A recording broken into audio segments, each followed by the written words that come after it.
Arguing with my 11-year-old is like stepping into an alternate dimension of reality. You have to deal with these urban legends and myths that get passed around school or over video game chats. And you have to take him seriously because he can find a TikTok video that proves what he's saying is right. And I'm wrong again about everything. The internet was supposed to save us with information. All of human knowledge is in your pocket, but it's turned into something else, something we don't even understand. I'm gonna prove once and for all the earth is flat. Did anyone predict flat earthing would make a comeback? On the internet, you can find whatever soothes your soul. You can make the world whatever you want. If you want to live in a world of magic, no problem.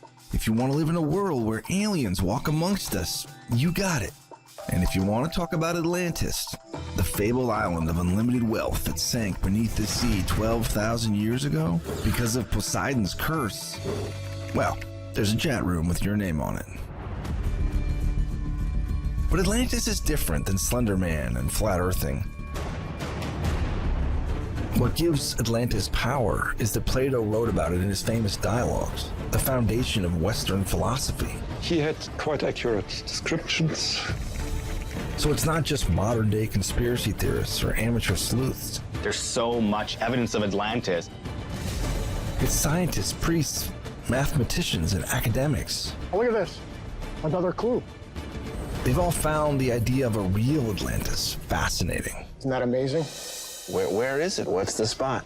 And the search for this perfect island has persisted since Plato wrote about it 2,500 years ago.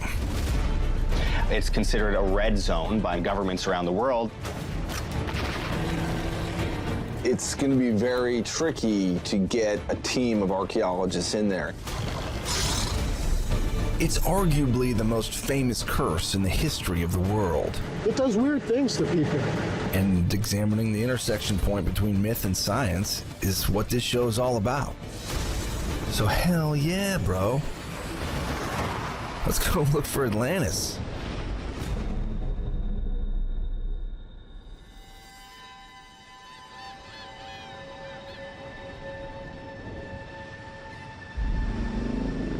The island paradise called Atlantis washed away into the ocean 12,000 years ago.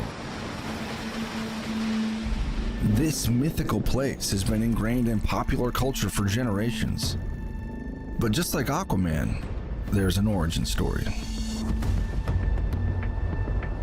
Plato described in great detail Atlantis. The landscape of the islands and the mountains and the sea.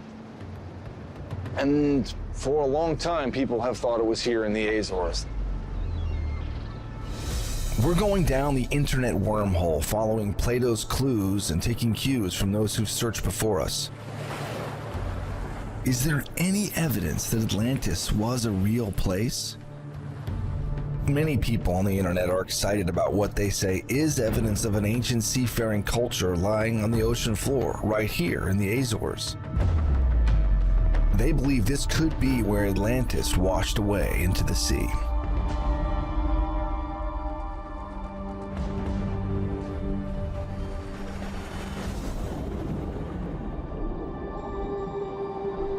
We're going to do some diving on some ancient seafaring civilizations. This is where they would anchor. So we're going to go see what we see. Geographically, some believe the Azores matches with Plato's description. He said you go through the Pillars of Hercules, which is the gateway from the Med into the Atlantic, or what we now call the Strait of Gibraltar. But then out in the Atlantic somewhere lies the island of Atlantis.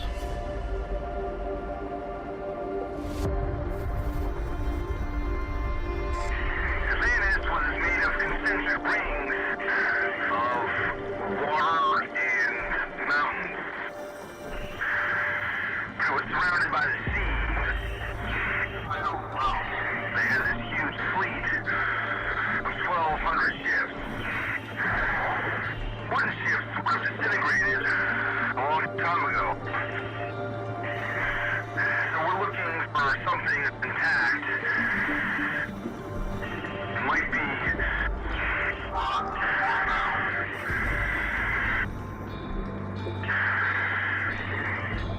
Look, over there.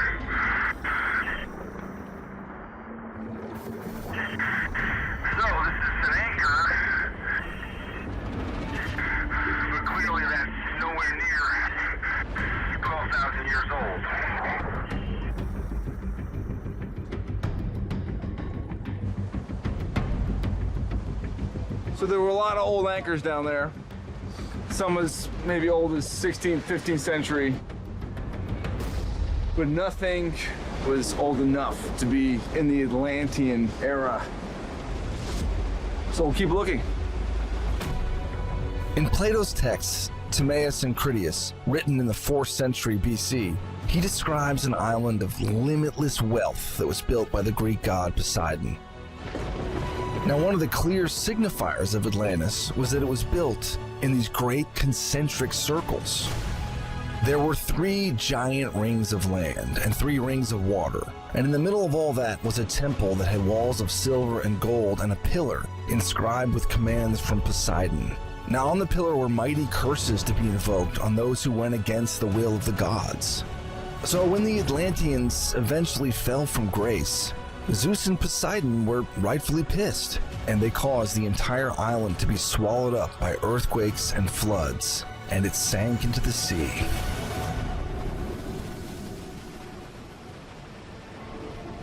So Atlantis exists as a myth, you know, as an allegory, but Plato insists that Atlantis is real, repeatedly, and that it was 10,000 years ago or 9,000 years ago.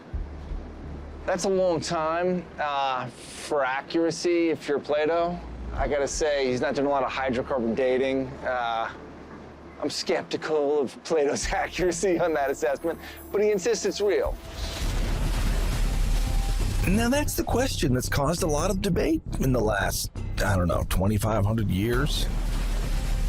Most scholars think that Plato invented Atlantis as a way to teach people about morality. But others believe that the island could have been inspired by an actual place or several different places. I'm going to investigate whether there's any scientific evidence that Atlantis truly existed. Because if there is, it could be found.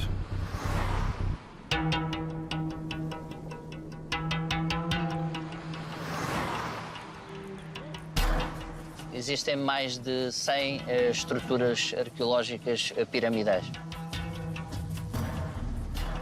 As pessoas pensavam que eram amontoados de pedras para arrumar, limpar as propriedades.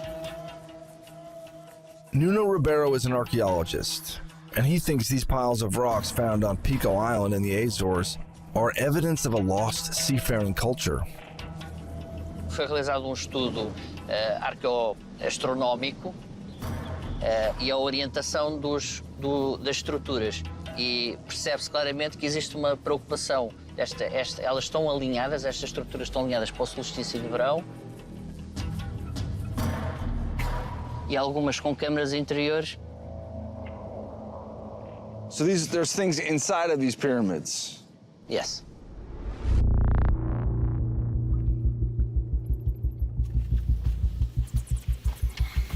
It's a chamber. It means the uterus, útero. Oh, right, like a uterus or a womb. Yes. The womb of a woman, Yes. right? Yes. Neste sítio nós temos, havia aqui mais de 1 metro de sedimentos de cinzas e com ossos, por isso não é um local de viver, mas sim de culto. So maybe like a special place for rituals or doing a ceremony of some kind, or religion or whatever. It's typical in the prehistory. If this is that old, that's crazy. Like, It's fantastic. very fantastic. Yes. Yeah. But when it comes to groundbreaking theories, by definition, you court controversy. And Nuno believes that the Portuguese government may be seeking to discredit his findings. So you have these artifacts, and you are going to test them? Yeah. A nós arqueólogos compete-nos provar, fazer as datações, mas para isso também precisamos de apoio do governo. Why does he think the government resists Nacionalismo. nationalism? Nuno claims that he initially had support from the local authorities to research these structures, but then the government in Lisbon intervened and shut him down. So, in your opinion, how old are these pyramids? Certamente terá mais de 2000 anos. Maybe more. Much more.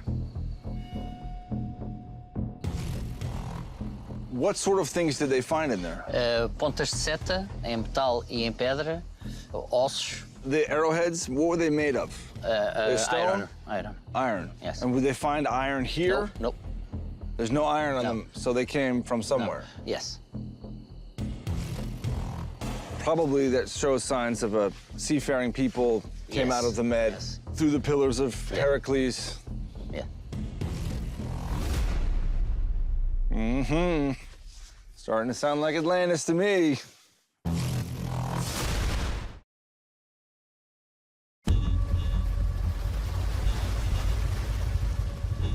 Plato's utopian society called Atlantis is said to have been lost to the world 12,000 years ago. Now, is it possible that this mythical city may actually be real? Well, an internet search for the answers may point you in the direction of the Azores, an archipelago in the mid-Atlantic controlled by Portugal. But their mysterious ruins have sparked a heated debate. The Portuguese government did an official archaeological investigation, and they concluded there was no evidence of settlements older than 600 years. But one archaeologist, Nuno Ribeiro, thinks someone else inhabited the Azores long before that. He's brought me to another island, just east of the structures we saw in Pico, to try and prove it. Isso é uma estrutura pré-histórica com um corredor. Oh, wow. Wow. You see the stones? The arch. The top? Yeah. Yes. This is 100% for sure pre-Roman, this structure. They are Bronze Age or maybe old? I think it's more old. So this structure proves that there were people here before the Portuguese came. Yes.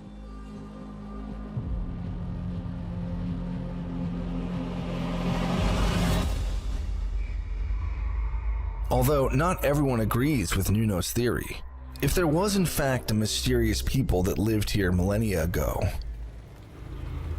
is there any evidence that they could be connected to the story of Atlantis?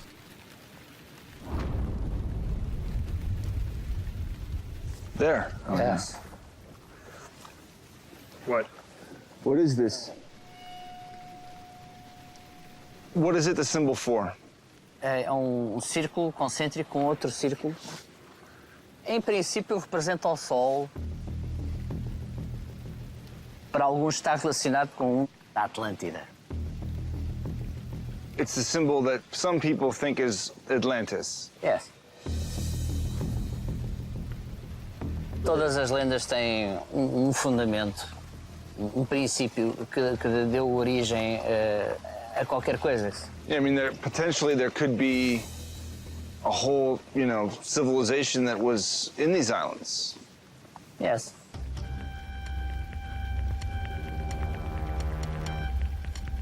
The archaeologists at Lisbon University visit this area and said there is nothing in this place. Oh, really? It's not important. It's Right. recent. Wow. But this rock art, I am sure, is old.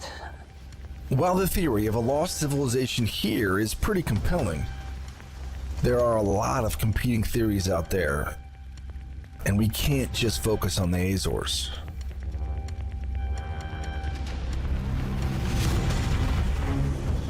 We've found a lot of interesting stuff here, but really, if we're gonna test this idea of Atlantis, we have to do a more critical breakdown of what Plato wrote about Atlantis.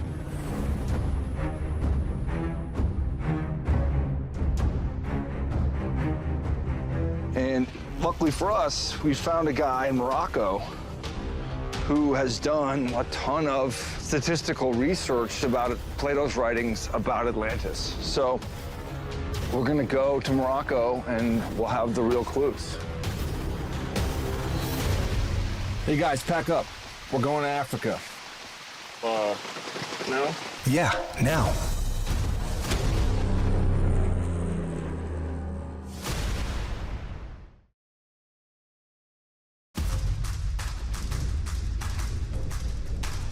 Over 2,000 years ago, Plato wrote about a mythical island that sank beneath the waves, and people have been obsessed with finding it ever since. Is their search futile, or could the fabled city actually be real? Following clues from a few of my chat room buddies, and also a real lead from a German scientist, Sebastian Hübner, we're going to Morocco.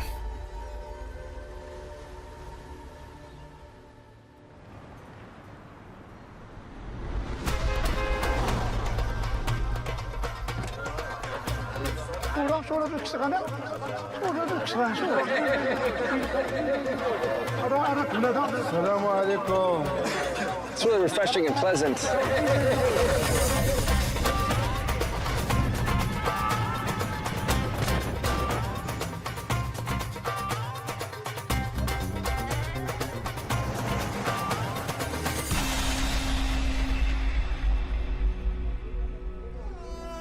When Plato wrote about Atlantis, he spent an inordinate amount of words describing the geographical features of the fabled island.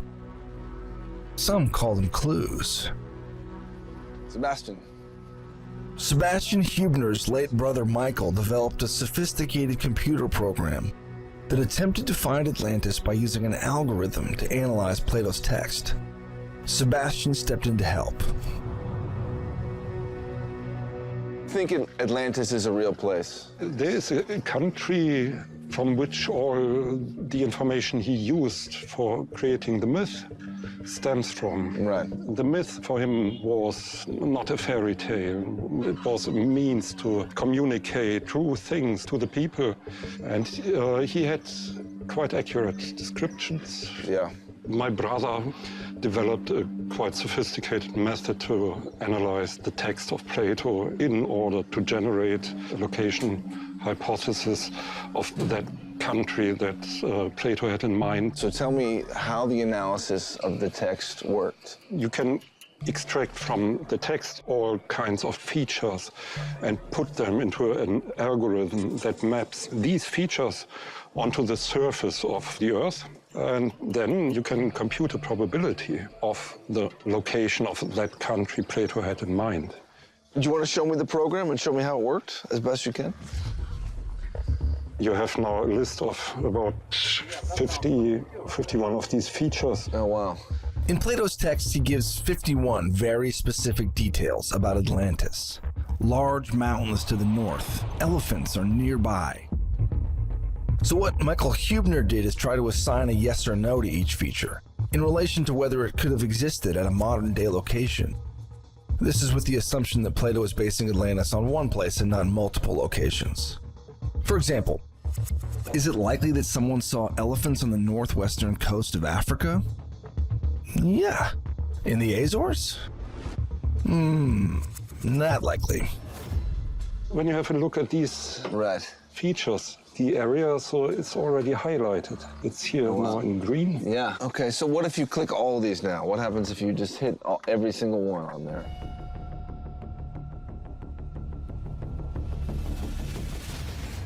Now it highlights this particular region, and the region measures 200 by 200 kilometers roughly. It cannot be elsewhere because I have here a certain probability that it is here, and it's about 1 to 10 million that it is by chance. So it is a hard result. So you're killing me here. Where is it? What's the spot? This is like a Hitchcock film. You're going to draw this out, aren't you? Yeah, the name is called Sus Mazar region in Morocco. Well, so when you went there, what did you find? Plato said Atlantis was constructed with red, black, and white rocks. It's actually the first thing that you see when you go there.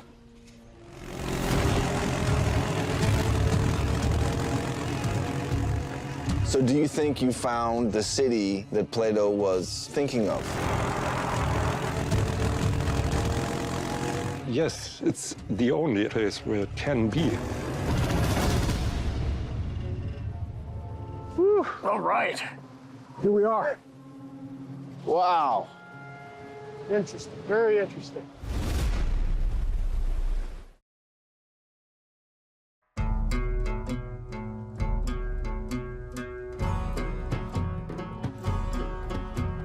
A German computer specialist created a probability map using Plato's text. His goal, with the help of his brother, was to find the most likely location where Atlantis would be.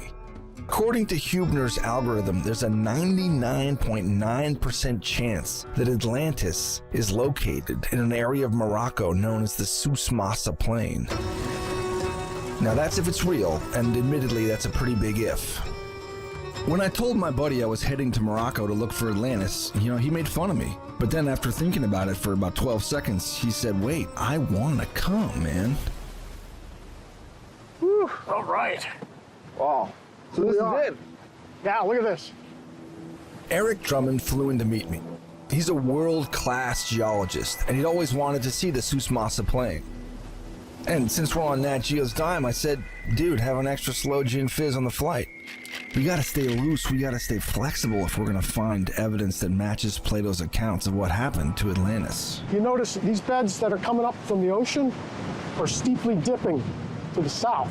Right. And they're cutting in to the formation there. Okay. That's what's called an angular unconformity. Okay. Okay, so there was a change in deposition there. And so Right. something big happened. There was a big tectonic event that tilted these beds. With some giant, incredible, apocryphal seismic activity. In Plato's account of the destruction of Atlantis, after violent earthquakes and floods, the entire island sank into the depths of the sea. The other interesting feature is that you have resistant beds, which are forming the ridges. Okay. And then you've got some softer beds, and there's forming caves in there. It looks like they may be enhanced by human activity. Plato wrote that Atlantis had a complement of 1,200 ships. They would have had to dock somewhere. You can look at the surrounding point. This is about the only beach around here. So if you were out fishing This and is you were where in you would trouble, try to you'd land. land your boat here, you'd pull it up as far as you could, you'd seek shelter. So if the Atlantis had a seafaring, navy, they might have been based here. Yep. One of the signifiers for Atlantis was red, white, and black rock. Mm-hmm. And I see some of that here. Yes. The description of black, red, and white. Your black rocks out in the sea there. Yeah. Okay, your red right above us, this conglomerate. And then you see a little pinch out of white marl. Right, way up there. That's the white. Yeah. Well, that's one of the things we're looking for. Another clue. Cool.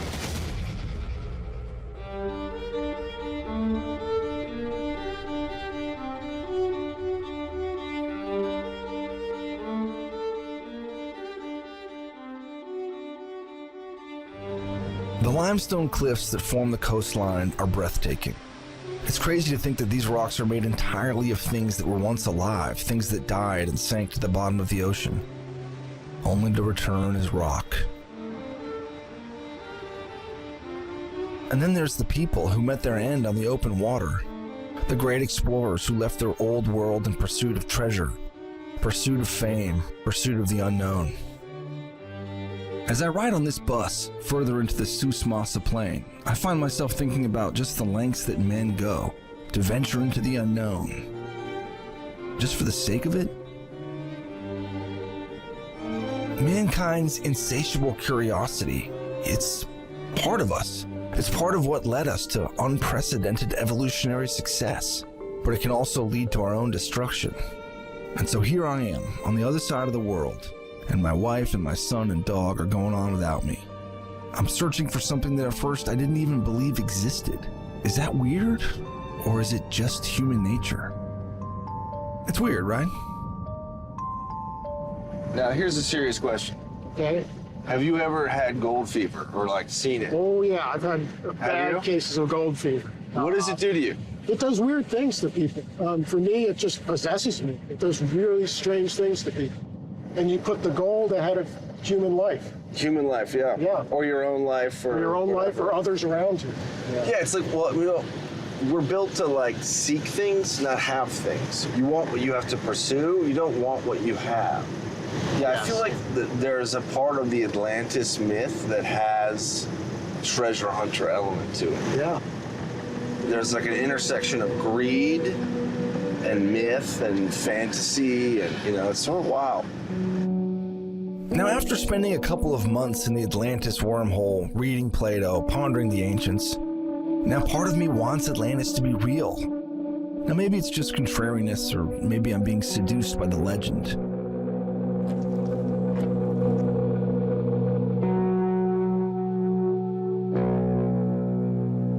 But now, as we arrive a few miles inland from the rocky cliffs of the Susmasa coast,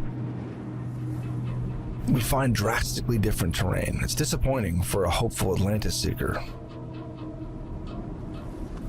This guy, Sebastian Hubner, and his brother Michael did this high-end statistical probability map. And, you know, the numbers say Atlantis was in this area up in these mountains that are somewhere in the fog in front of us.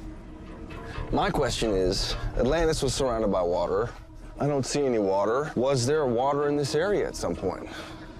To verify that, we can drill down into the soil and take some soil samples. Okay. Look, there comes our drill rig. Let's go back out of the way. Number one, we're looking for organic material, a reddish-brown soil. Number two, if we intersect an old stream channel. Okay. The third thing we'd be looking for is a thing called caliche. It's a natural cement. Okay. And it forms as a result of fluctuating groundwater levels. Eric estimates that the surface layer from the days of Atlantis would now be buried 5 to 10 feet underground. By digging down to that layer, we can get a clear picture of what this area might have looked like 12,000 years ago. For the Hubner brothers' theory to have any credibility, we're going to need to see some signs that this desert was abundant with fresh water, because Plato wrote of fertile plains around the entire island. So what I'm doing here is just making a boring log out of this. Maybe we should make an exciting log out of it. What do you think? Really good. Come on. Getting the geology humor.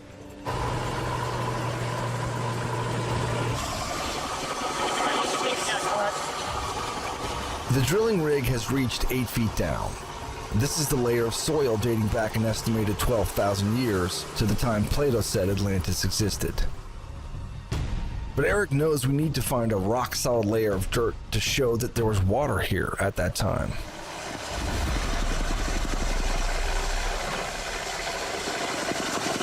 It's starting to hit the light color though. Sam, I think that's cinnamon dirt.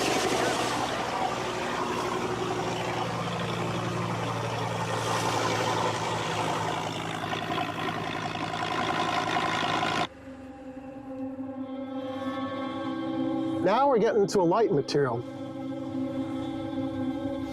So what did we reach here? What do we think this is? We found the caliche layer I was talking about. Right. And that's the cemented calcium carbonate zone, and that's caused by fluctuating groundwater back around 5 to 12,000 years ago.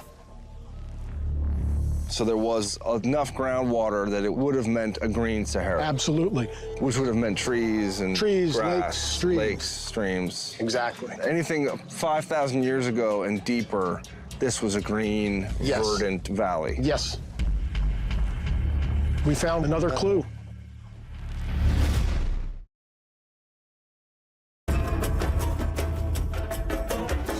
My buddy Eric Drummond has used some of the core samples we took in the Susmasa plain in Morocco to repaint what this region might have looked like during the time Plato says Atlantis existed, 12,000 years ago. So picture the Sahara Desert, but totally transformed, packed with hippos and elephants, giraffes at the watering holes grazing on lush grass. This is the Green Sahara theory.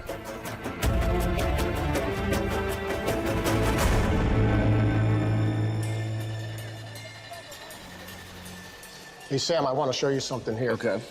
Eric and I take the map of the Green Sahara as it was 12,000 years ago and lay it over the present-day satellite map. This entire area would have had fertile plains as Atlantis was said to have.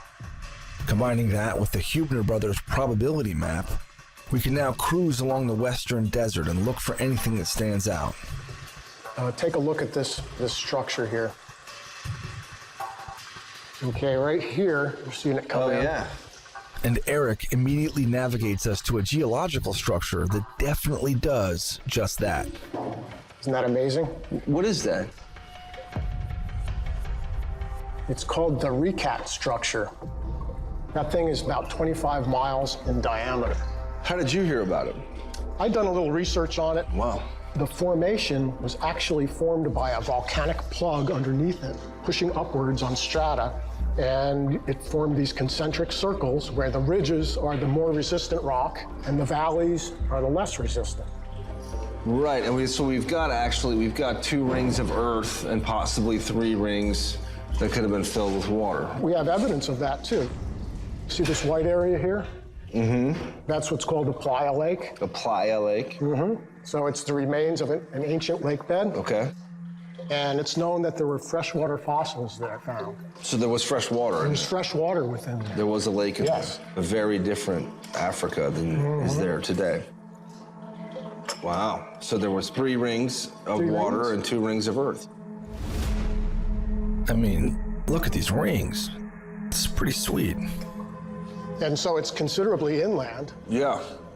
It would not have been inundated by any sea level rise because it's too far inland, it's too high in elevation. But maybe we could have an inland sea there. 25 miles across is pretty damn big. Yeah. This would seem to fit the bill for an inspiration for Atlantis.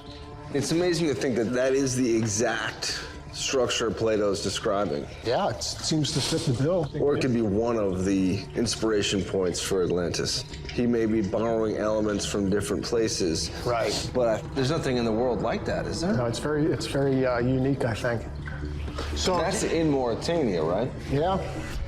Although the Richat is located over 700 miles south of the Souss-Massa Plain, which is where Hübner's model pinpoints Atlantis, this lead is just too intriguing to ignore. This mysterious structure sits in the country of Mauritania. If you travel east and beyond the Richat, it turns into hundreds of square miles of desert, no man's land. No roads and no towns listed on the map. It's in the middle of nowhere. And of course, when it comes to Atlantis, the Richat has long been scouted out by plenty of internet sleuths. But almost no one from the Western world has ever been there because of the possibility of getting kidnapped or beheaded. Governments around the world warn against visiting. This obviously serves as a deterrent for most Atlantis seekers. Josh, how are you, man? My pleasure. Josh Sigurdsson is one of the very few Atlantis enthusiasts who risked his life to investigate the Richat structure, or the Richat, or the Richat.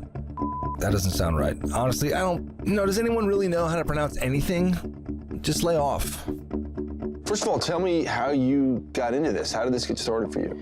Well, I heard a lot of theories about this Richat structure in Africa, and apart from a couple people over the years, no one really documented the place. No one actually went there on the ground, and I felt if no one else is going to do it, I might as well do it. Do you have a background in archaeology, or was there just what the hell kind of thing? I just have a passion for it. I always have had a passion for the idea of this place they call Atlantis. So you went to the Richat structure.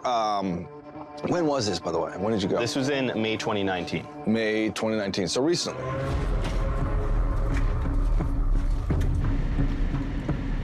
They keep taking my passport every hour or so. I ended up taking a series of trains, buses, boats, and hitchhiking across the Western Sahara until I got to Mauritania. It's a disputed country. It's a very volatile region. It's considered a red zone by many governments around the world. Why is Mauritania on the red list? There have been quite a few kidnappings over the years. There have been beheadings, and the weather is a factor there as well. 120, 130 sometimes. Right. The biggest issue for me would have been crossing the border from Western Sahara into Mauritania, as there's still an active minefield there. There's a no man's land you must cross where there's exploded vehicles everywhere you look. The driver who brought us there, we paid him $150 to bring us across a minefield, and he's white-knuckling all the way. So how far down in was the Richat structure? Richat is somewhere around central Mauritania, and you basically have to go over sand dunes because there's no more road. It's very evident once you get there because the first thing you see is just the circular ridge of a massive structure. What does it look like when you're out there in it? It almost looks as though the whole ground, all soil, was ripped away from the ground. It's very barren. There's salt everywhere. What do you think that is from? Well, one could theorize that the ocean once reached the structure. I tasted the salt to ensure that it actually was salt. That's salt. That's salt. I bought this from a nomad at the edge of the Richat structure. Right. It's very typical of the region because there is an interesting pattern that you see around the region. You know what it looks like to me? I mean, there's the rings, right? That's the symbol for Atlantis. 2 rings of water and 3 rings of land or Absolutely. And there's evidence of ancients thousands of years ago in that region having that exact same symbology, utilizing this structure at some point in time.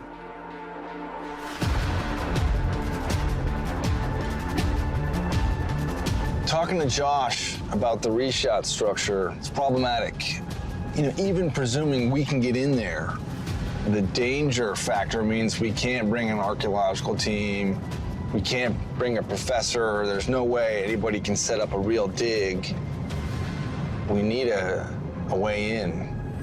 The search has shifted, along with my feelings. I was a pretty serious skeptic, but now I want to find something. Maybe it's gold fever, the innate treasure hunter in everyone. I've fallen into the Atlantis trap. But who wouldn't want to find a lost utopia? It seems like going there is not the answer. Maybe there's a way to, you know, look from space. Excellent thinking, Sam. There is. This technology is revolutionizing our ability to find things everywhere.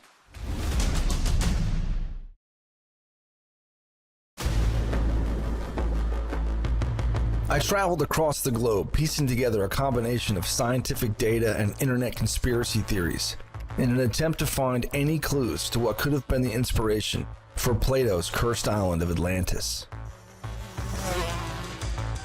My research has pointed me in the direction of a geological phenomenon known as the Richat structure. But the Richat is so remote and so dangerous to get to, my investigation almost went unfulfilled. Until I enlisted the help of a person who many consider the modern-day Indiana Jones. Sarah Parkak, space archaeologist. It's kind of the fun name for using a series of space-based or aerial tools and looking at subtle changes and differences on the Earth's surface. So for example, let's just say you have a buried tomb. Well, we all know, say, going down into our cellar or a wine cellar, right? It's X degrees cooler because it's buried. And so what we do is we look for these subtle heat differences to find voids. And you can clearly see the square outlines, tombs that are just like half a degree cooler, which is pretty awesome. This technology is quite literally revolutionizing archaeology and our ability to find things everywhere. So we started looking into, where Atlantis could actually be. And you've come across this Richat structure, which you can see from space. Is there anything interesting about the Richat structure as an archaeologist? Well, it's sort of this semi-enigmatic structure. I'm fascinated by it. We know very little archaeologically about the region. That whole part of Africa is real uncharted territory. There could potentially be some amazing things out there. Maybe we can find out. What I'm hoping is that you can, bring some of your expertise, and maybe there is something to see, but it just has to be from space. Do you think you could get the team to task a satellite? I've always wanted to task a satellite to something, so is there a chance? Sure, but we're talking 5,000 to 7,000 square kilometers of area, which is pretty massive, but okay, we're excited to dive in. We'll see what happens. I can't wait. Sarah will gather thousands of satellite images of the Richat structure and then analyze them, looking for anomalies. It's the same process that helped her uncover over 3,000 lost settlements in Egypt. My poor little treasure-obsessed brain can't help but hope that she finds something that dates back 12,000 years to Plato's Atlantis. So I'm going to very quickly email you. So initially when we started looking, we weren't really finding anything. We kept looking and looking and looking and nothing was popping out. There's no visible architecture of any kind anywhere. But then, once our eyes got adjusted to the landscape, then hundreds and hundreds of features started popping out, if not thousands. In the heart of the Richat structure are two absolutely massive rectangular structures that look like they have rounded towers at the end. To me, that was one of the most exciting finds. These are pretty major. They're pretty wild, and they're definitely ancient. They're not anything more modern. Oh my gosh. Yeah, so we'll go to the westernmost one. We'll zoom in and zoom in and zoom in. You can actually see the little animal pens. So this could have easily housed more than 100 camels or donkeys.